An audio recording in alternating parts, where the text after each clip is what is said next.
Скандалот со израелскиот пиар стратег кој работел за потребите на СДСМ добива нови размери. Потпредседателот на ВМРО ДПМН Александар Николовски денеска обелодени нови скандалозни информации кои фрлаат загрижувачко светло на овој случај. Николовски уште еднаш побаро одговори дали Димитар Ковачевски и Стево Пендаровски се фатени во тежок криминал со наводниот ангажман на Асаф Исеин, за кој има сомнеш дека е продолжена рака на странска држава со цел да се меша во претстојните избори во Македонија.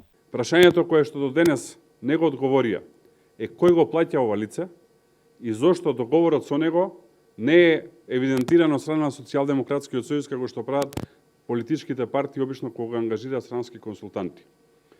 Колку чини неговиот ангажман? И дали можеби тој е платен од страна на некои надворешни држави и странски држави кои што би сакале да се вмешаат во изборите во Македонија?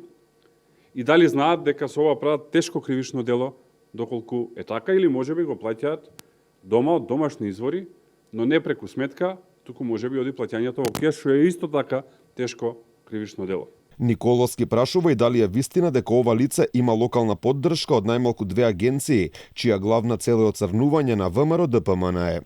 Дали е вистина или не, дека ова лице има локална поддршка од страна на најмалку една маркетинг агенција која што спроведува анкети и една пиар агенција која што снима спотови.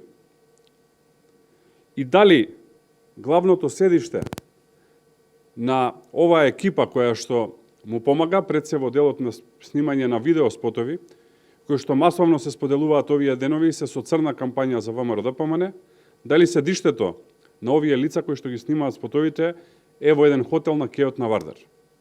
И каква е нивната улога? Ова доаѓа од како Пендаровски го закопа Ковачевски. Првиот кажа дека имал средба со Исеин кој бил ангажиран од СДСМ, додека вториот вели дека партијата не ангажирала никаков странски консултант. Николовски вели дека ова јасно покажува дека поранешниот премиер и актуелниот претседател се фатени во лага.